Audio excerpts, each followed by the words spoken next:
우리가 읽은 이 본문에는 유다의 왕, 특별히 종교 개혁을 일으켰던 위대한 왕이었던 요시야의 죽음을 기록하고 있습니다. 요시야는 이집트 왕 느고의 경고를 무시한 채 무기또 전투에 나갔습니다.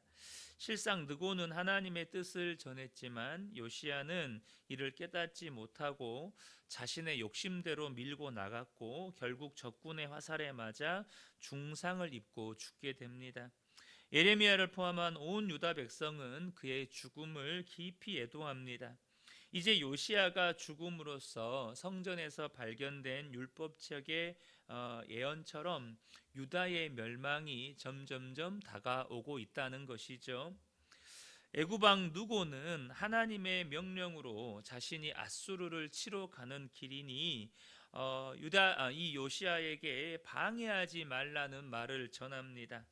여러분, 아수르가 어떤 나라입니까? 바로 북이스라엘이 타락하여 하나님의 심판으로 멸망을 당할 때에 하나님이 그 심판의 도구로 쓰셨던 나라가 바로 이 아수르입니다. 그런데 이 아수르는 하나님이 이 결정한 만큼, 그러니까 하나님이 이만큼 심판하시겠다고 결정했는데 그 하나님이 정한 그 강도로 심판을 한 게 아니라 정말로 잔인하게 북이스라엘을 멸망시켜 버렸습니다. 특별히 아수르가 자신이 점령했던 이 식민지를 통치하는 정책은 혼혈 정책이었습니다. 이렇게 혼혈 정책을 펼친 이유는 그들이 정복한 지역이 아수르를 향해서 다시 반란을 일으키지 못하게 하기 위해서 민족적인 정체성을 없애버리려는, 그러니까 민족적 이 정체성을 말살시키기 위해서 펼친 정책이 바로 이 혼혈 정책이었습니다. 그래서 이렇게 자신들이 점령한 지역들의 이 식민지민들을 강제로 서로 이주시켜서 이 민족들끼리 혼합을 시켜버리는 거예요. 피를 섞어버리는 것입니다.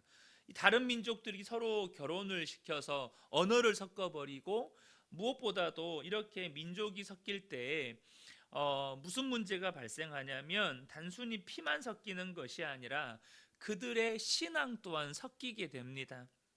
그래서 당연히 북이스라엘 사람들의 신앙 또한 그들과 섞여 사는 민족들의 신앙과 혼합이 일어나 버리게 된다는 것이죠. 그런 민족적 정체성을 이렇게 희석시켜 버리면 이제 그들은 아수르를 향해서 굳이 반란을 일으킬 이러한 뚜렷한 목적 의식 자체가 희미해지게 되는 것이죠. 이러한 아수르의 하나님이 허락하신 이상의 과도한 행위에 대해서 하나님은 심판하시기로 결정하셨고, 이제는 애굽의 느고를 들어서 아수르를 심판하시는 것이죠.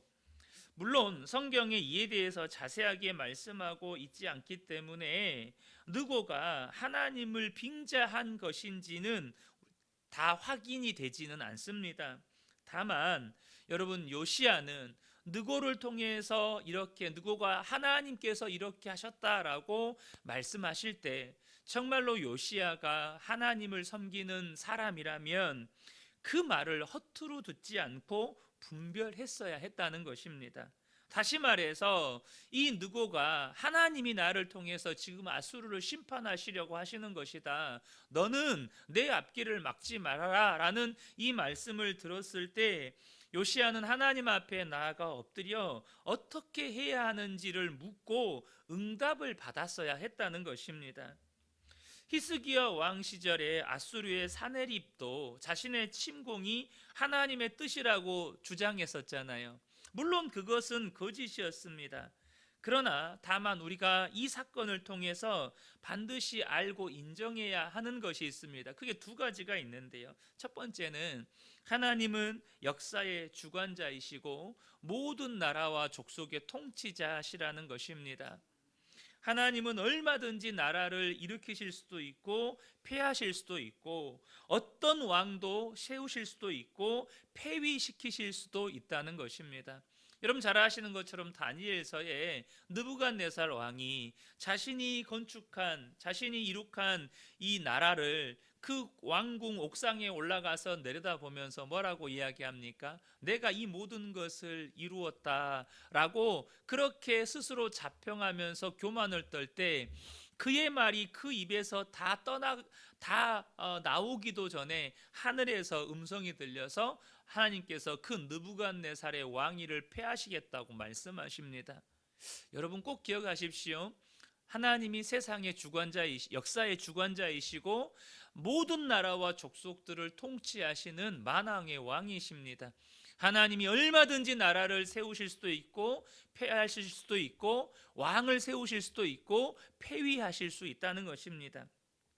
두 번째는 하나님은 세상 어떤 사람, 어떤 사건들을 통해서도 우리와 소통하기를 원하시고 또 소통하실 수 있다는 것입니다.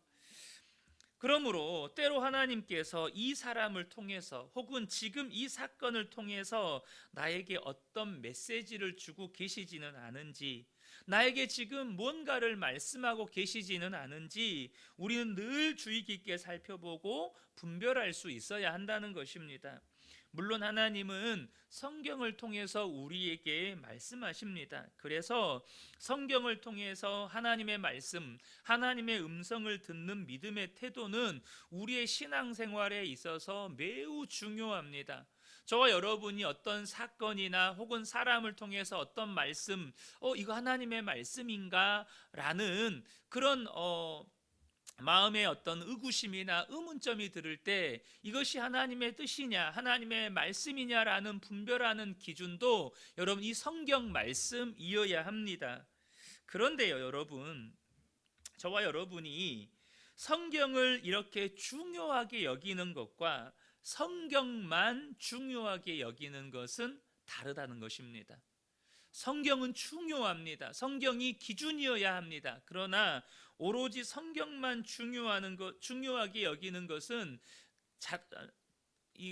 자칫 우리를 신앙의 독선 혹은 신앙의 교만에 빠뜨릴 수 있다는 거예요.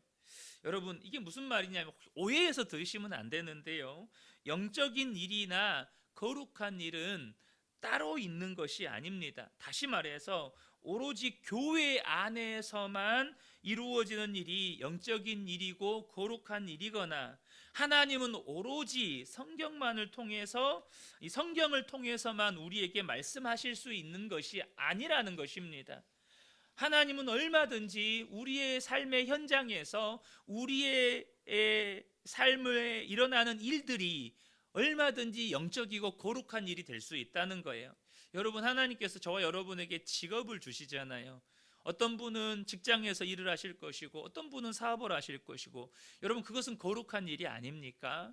여러분 칼빈 선생님은 우리에게 주어진 직분은 이 직업은 다 성직이라고 말씀하셨습니다. 물론 거기에 범죄하는 일은 성직이 될 수 없죠. 사람들 사기치는 일은 성직이 될 수 없습니다. 그러나 우리가 농사를 짓는 일 혹은 공장에서 일을 하는 거 혹은 아이들을 가르치는 교사의 일을 하는 거 이 모든 일은 다 성직이라는 거예요.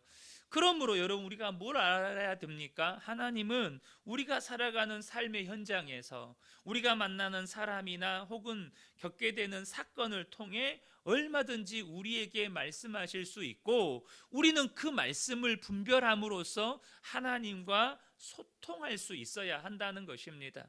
그러므로 여러분 혹 여러분의 삶에 만나는 사람들이 하는 그 말 속에 하나님의 음성이 있을 수 있다는 사실을 아셔야 합니다. 혹은 내가 겪게 되는 어떤 사건을 통해서 하나님이 지금 나에게 어떤 말씀을 하시고 계실 수 있다는 사실을 우리가 인정하고 지금 하나님 나에게 말씀하신 것인가? 라는 의구심이 든다면 그 즉시 하나님 앞에 가서 하나님 지금 나에게 무엇을 말씀하려 하십니까? 제가 듣겠습니다. 제가 지금은 이게 무슨 뜻인지 희미하니까 더욱더 분명하게 말씀해 주십시오. 제가 순종하겠습니다. 이와 같은 태도가 우리에게 필요하다는 것입니다. 요시야는 느고가 아수르를 치러 올라가는 길을 지금 막아섭니다. 강대국 사이의 전쟁에 참전을 한 것이죠. 한 나라를 통치하는 왕으로서 자신의 나라를 이 지금 대군을 이끌고 전쟁터로 나아가는 길목으로 사용하려고 하는데 어찌 가만히 있을 수 있겠어요? 자신의 나라를 지금 대군이 통과해 가는 거예요. 어찌 보면 요시야의 선택은 왕으로서 당연한 것일 수 있습니다. 언제라도 이 군대가 창뿌리를 유다로 돌릴 수 있기 때문인 것이죠. 그래서 아마 요시야는 출전하기 전에 하나님께 기도도 했을 거예요. 하지만 누구의 말을 들었어요? 누구의 말을 통해서 본문에서도 하나님의 입에서 나온 누구의 말이라고 22절에 말씀하고 있어요. 그러나 이제 요시야의 입장에서는 이게 하나님의 말씀하신 것인지 아닌지 확실하지가 않잖아요. 그러나 누구가 지금 하나님께서 나에게 이렇게 말씀하셨다라고 하면서 요시야에게 말했잖아요. 여러분, 이 그런 말을 들었을 때 앞서 말했던 것처럼 요시야는 하나님께 나아가 엎드려서 하나님의 뜻을 물었어야 했습니다. 그런데 요시야가 이 부분에 대해서 미지근한 거예요. 분명하지가 않은 거예요. 지금 그가 느고의 말을 듣고 변장을 하고 나선 것을 보면 하나님으로부터 들었다는 이 느고의 경고가 요시야는 신경 쓰였던 거죠. 하지만 이 태도가 미지근했다는 것입니다. 다시 말하면 이게 하나님의 말씀일 수도 있고 아닐 수도 있어. 이런 태도였다는 거예요. 쉽게 말하면 지금 양다리를 걸치고 있는 거예요.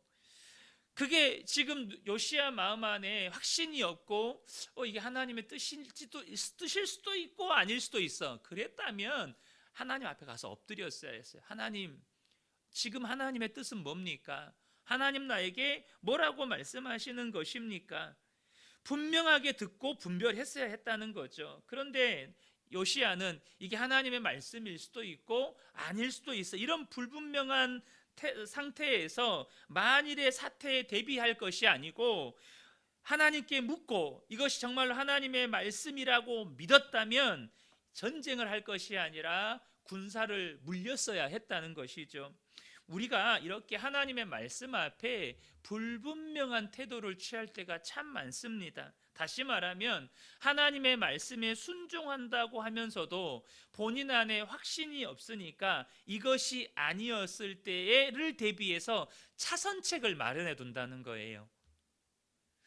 말씀에 대한 이것은 하나님이 나에게 말씀하셨어. 그럼 나는 순종해야 돼. 거기에 내 전부를 걸어야 돼. 이게 아니라 이게 하나님의 말씀이 내가 말씀에 순종하기는 하지만 아닐 수도 있으니까 내가 또 다른 안전 대책을 마련해야지. 또 다른 대비책을 마련해야지. 이런 태도로 하나님의 말씀에 반응한다는 거예요. 그러니까 어떻게 해요? 하나님의 말씀에 올인하지를 못합니다.